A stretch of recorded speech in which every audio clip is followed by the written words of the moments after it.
عبداللہ ابن مسعود اور سیدنا علی رضی اللہ تعالی عنہما علیہم السلام کے کم از کم 15 شاگرد ایسے ہیں جو رفع الیدین نہیں کرتے تھے. صحیح سند سے ثابت ہے المصنف ابن ابی شیبہ میں. کسی صحابی سے ترک رفع الیدین ثابت نہیں ہے. تو اب 15 تابعین ہیں اور شاگرد ہیں عبداللہ ابن مسعود کے اور مولا علی کے, اور وہ ترک رفع الیدین کر رہے ہیں. تو انسان سوچتا ہے اس کی بھی کوئی اصل ہوگی. اب وہ میں اس لیے بتا رہا ہوں, کل نو کوئی فارمولا لا کے میرے تک کلپ نہ چڑھا دے. یہ ساری گلیں پتہ نہیں سانو, ٹھیک ہے, اللہ دے فضل. لیکن یہاں پہ ہمیں تابعین کا عمل اس کے اگینسٹ صحابہ کی بڑی سخت ایٹیچیوڈ ملتا ہے. جز رفع الیدین میں صحیح سند کے ساتھ موجود ہے, بلکہ نماز عمدی والا تو ریسرچ پیپر بھی ہے. ہاں, جز رفع الیدین میں امام بخاری کی کتاب جو رفع الیدین پہ ہے, جز حدیث کی اس کتاب کہتے ہیں جو ایک اسپیسیفک ٹاپک پہ لکھی جائے. جز القراء بھی ہے, جز رفع الیدین بھی ہے. اس میں 15 نمبر ہے انٹرنیشنل نمبر کے مطابق کہ عبداللہ بن عمر اس شخص کو نماز کے دوران کنکریاں مار دیتے تھے توجہ دلانے کے لیے جو نماز میں رفع الیدین نہیں کرتا تھا. اب صحابی اس کو کنکریاں مار رہا ہے کہ تو رفع الیدین کیوں نہیں کر رہا. کس کو مار رہا ہے؟ تابعین کو ہی مار رہا ہوگا نا, بریلوی دیوبندیوں کو تو نہیں مار رہا ہوگا نا, اس زمانے میں تابعین ہی ہوں گے.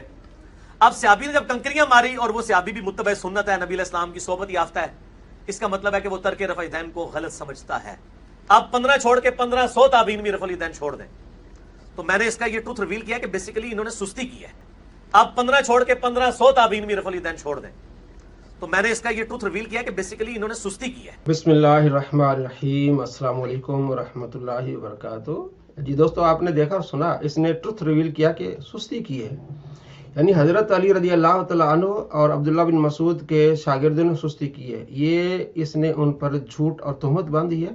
تیرے شاگرد تو بڑے چست ہیں, لیکن حضرت علی رضی اللہ تعالیٰ عنہ کے شاگرد انہوں نے سستی کی ہے. ان کی سستیاں تھی کہ رفع الیدین نہیں کرتے. کتنا بڑا کام ہے رفع الیدین کرنا, ہاتھ ہی اٹھانا ہے, اس میں انہوں نے سستی کی. نعوذ باللہ من ذالک. یہ بڑی ان پر تہمت ہے. اور جناب جز رفع الیدین میں ہے کہ ابن عمر انہیں کنکریاں مارتے تھے. پہلے کتاب تو ثابت کرو. جز رفع الیدین اور جز القراءت کا جو مین راوی ہے اہم محمود بن اسحاق, وہ مجہول حال ہے, اس کا عطا پتہ نہیں ہے. وہ کتاب ہی جو ہے وہ ان کی طرف غلط منسوب ہے. وہ کہتا ہے صحیح سند کے ساتھ ہے. بھائی پہلے اس رائٹر کا جو راوی ہے کم سے کم اس کی تو آپ حالت بیان کریں نا. معلومات عن الراوی, یہ آپ دیکھ لیں, یہ ویب سائٹ ہے. اس میں کیا لکھا؟ مجہول حال, محمود بن اسحاق مجہول حال ہے. زبردستی سے اس کو زبیر الزئی نے صحیح قرار دیا. جو یہ دکھا رہا ہے نا کہ صحیح روایت, یہ زبیر الزئی نے لکھی ہے. حالانکہ یہ بار بار کہتا ہے اپنی کتابوں میں کہ قتادہ مدلس سے ان سے روایت کر رہا ہے. اور جس روایت کو محمود کی وجہ سے یہ حسن کہتا ہے کہ ابن حجر اس کو حسن کہتے ہیں, اسی روایت میں قتادہ ہے.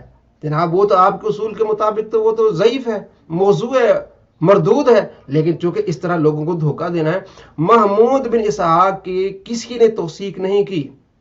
جناب امام ذہبی نے اس کتاب میں لکھا ہے. بھائی کتاب میں لکھا ہے, بتاؤ تو صحیح وہ ان کے بارے میں کیا لکھا ہے کہ محمود روایت کرتا ہے امام بخاری سے, بس اتنی سی بات ہے. بھائی اس کی توثیق کہاں ہے؟ وہ صحیح ہے, قوی ہے, کیا ہے؟ کچھ بھی نہیں ہے. مجہول راوی ہے. تو مجہول راوی جب روایت میں آ جائے تو وہ روایت موضوع من گڑت ہوتی ہے. تو یہ ساری کتاب ہی جعلی ہے, جز جعلی ہے جناب.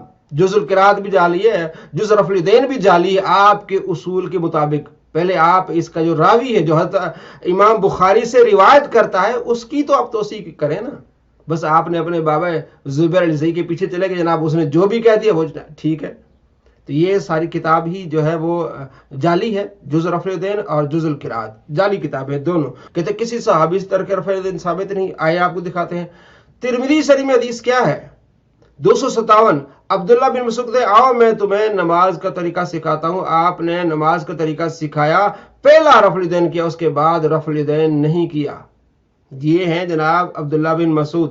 257 اور 430 اور نسائی میں ہے 1184 کہ آپ صلی اللہ تعالی علیہ وآلہ وسلم کے صحابی جابر بن سمرہ کہتے ہیں کہ ہم نماز پڑھ رہے تھے, آپ علیہ السلام باہر سے تشریف لائے تو آپ صلی اللہ تعالی علیہ وآلہ وسلم نے فرمایا اسکنوا فی الصلاۃ, نماز سکون کے ساتھ پڑھو. یعنی یہ ہاتھ نہ ہلاؤ جس طرح گھوڑا پونچھ ہلاتا رہتا ہے. کہ جناب آپ صلی اللہ تعالی علیہ وآلہ وسلم کی سنت کو اس طرح کہنا. بھائی آپ صلی اللہ تعالی علیہ وآلہ وسلم نے خود فرمایا ہے کہ کھڑے ہو کے پانی مت پیو. پہلے آپ علیہ السلام نے خود پیا, پھر آپ صلی اللہ تعالی علیہ وآلہ وسلم جو کھڑے ہو کے پانی پیے وہ الٹی کرے, جو پانی ہے پیا وہ نکالے. اتنی سختی آپ علیہ السلام نے خود فرمائی ہے. تو آپ علیہ السلام کو پتا تھا کہ ایسے لوگ جو ہے اس مستحب عمل کو فرض قرار دیں گے. توحید کا قلعہ قرار دیں گے تو میں اسی کو ابھی سے ریجیکٹ کر دیتا ہوں. اور امام مالک رحمۃ اللہ علیہ فرماتے ہیں یہ مکروہ ہے. آپ صلی اللہ تعالیٰ علیہ وآلہ وسلم جو نماز کا طریقہ سکھایا ہے 667 نمبر حدیث بخاری میں آپ نے اس کا ذکر ہی نہیں کیا. اگر فرض واجب ہوتا یہ توحید کا قلعہ ہوتا تو نماز کا طریقہ سکھاتے ہوئے آپ صلی اللہ تعالیٰ علیہ وآلہ وسلم اس کا ذکر فرماتے, اس کی کوئی فضیلت بیان فرماتے. کوئی ایک ایسی روایت لاؤ جناب جس میں رکوع کو جاتے ہوئے رکوع سے اٹھتے ہوئے اس رفع الیدین کی کوئی فضیلت ہو. اور جب پھنس جاتے ہیں کہتے جناب نہیں اس کا باب جو ہے نا وہ ہے اشاروں والا. بھائی اشاروں والا باب کا ہے باب الامر بالسکون فی الصلاۃ. امام نووی رحمۃ اللہ نے اس کا باب ہے باب الامر بالسکون فی الصلاۃ, نماز میں سکونت اختیار کرنا. یہ باب کی پہلی حدیث کے مطابق باب کا پہلا حصہ, پھر دوسری حدیث کے مطابق دوسرا حصہ جس میں صحابہ کرام علیہ رضوان نے سلام پھیرتے ہوئے ہاتھ اٹھائے. جناب نہیں یہ بھی سلام کے بارے میں تھا. اگر یہ سلام کے بارے میں ہے تو پہلے آپ علیہ السلام نے منع کر دیا کہ جب سلام پھیرو تو ایسے پھر ہاتھ نہ اٹھاؤ, پھر اس کے بعد بھی صحابہ کرام علیہ رضوان رفع الیدین کر رہے ہیں. یہ کیسے ہو سکتا ہے کہ یہ تو پھر نبی علیہ السلام کی کھلی نافرمانی ہے نا. جب آپ علیہ السلام نے سلام کرتے ہوئے ہاتھ اٹھانے سے منع کر دیا اس کے بعد وہ کہتے ہیں نماز میں ہم رفع الیدین کر رہے تھے, تو معلوم ہوا کہ پہلے صحابہ کرام علیہ رضوان یہی سمجھا کہ آپ علیہ السلام نے ہاتھ جب ہم اٹھاتے اس کا منع کیا, لیکن بیچ والا جو ہم رکوع کو جاتے رکوع سے اٹھتے وہ منع نہیں کیا. تو اس کے بعد آپ صلی اللہ تعالیٰ علیہ وآلہ وسلم نے نماز میں جتنے بھی رفع الیدین سب کو منع کر دیا. کہتے جناب وہ پہلا جو رفع الیدین کیا اس پر اختلاف ہے؟ پہلے رفع الیدین پر بات ہے اس رفع الیدین کے بارے میں جو اختلافی ہے. پہلے پر تو کوئی اختلاف نہیں ہے. اور کیا پہلا فرض ہے پہلا واجب ہے؟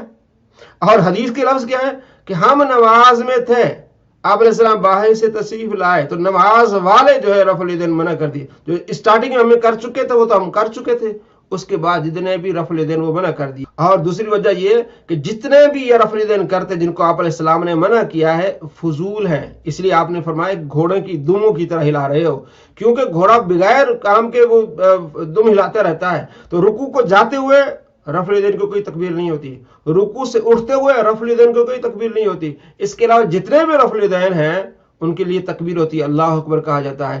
عیدوں پر بھی جتنے رفع الیدین وہ اللہ اکبر کے ساتھ ہوتے ہیں.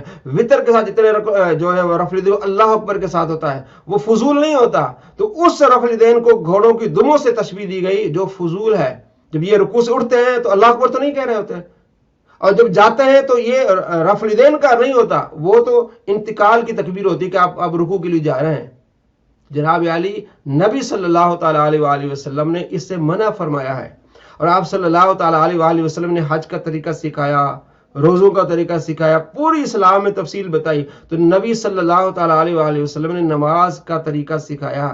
تو کیا آپ علیہ السلام نے کسی ایک روایت میں سکھایا کہ جناب اب آپ نے نماز میں رفع الیدین یوں کرنا ہے؟ آپ صلی اللہ تعالیٰ علیہ وآلہ وسلم نے اس کی کوئی فضیلت بیان کی ہو؟ جن کاموں کے بارے میں آپ علیہ السلام کی فضیلت اس کا تو انکار کرتے ہیں. یہ تو کہتے نہیں, میں آپ کو بتا رہا ہوں پورے دن میں 24 گھنٹوں میں 19 رکعتیں فرض ہے, سنتیں رہنے دیں. آپ جن کی فضیلت ہے اس کو رہنے دیں, جس کی فضیلت میں کوئی روایت نہیں ہے, جس کو سنت بھی نہیں مانتے محدثین, بلکہ کہتے ہیں مستحب کرے گا تو ثواب, نہیں کرے گا گناہ کوئی نہیں, اس کو کہتے ہیں فرض ہے واجب ہے. جناب یہ صحابہ کرام علیہ رضوان کے جو شاگرد تھے وہ سستی پر آ گئے, واجب سستی پر آ گئے. تو اپنے شاگردوں کو بڑی تعریفیں کرتے ہیں کہ بڑے ایکٹیو ہیں میرے شاگرد, جناب یہ چینل بنا لے وہ بنا لیا. تو حضرت علی رضی اللہ تعالیٰ کے شاگرد سست ہو گئے, حضرت عبداللہ بن مسعود کے شاگرد سست ہو گئے.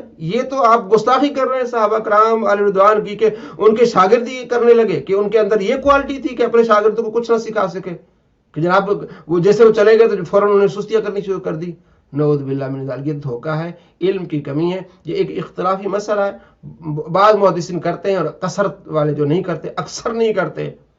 تو اس وجہ سے اس کو علمی اختلافی رکھا جائے, لیکن اس کو جہاد جدال بنانا, جناب میں نے پچھلی ویڈیو میں آپ کو دکھا جناب یہ فرض ہے, یہ اسلام کا قلعہ ہے, اس کے بغیر نماز نہیں ہوگی, یہ اسلام میں زیادتی ہے. السلام علیکم ورحمۃ اللہ وبرکاتہ.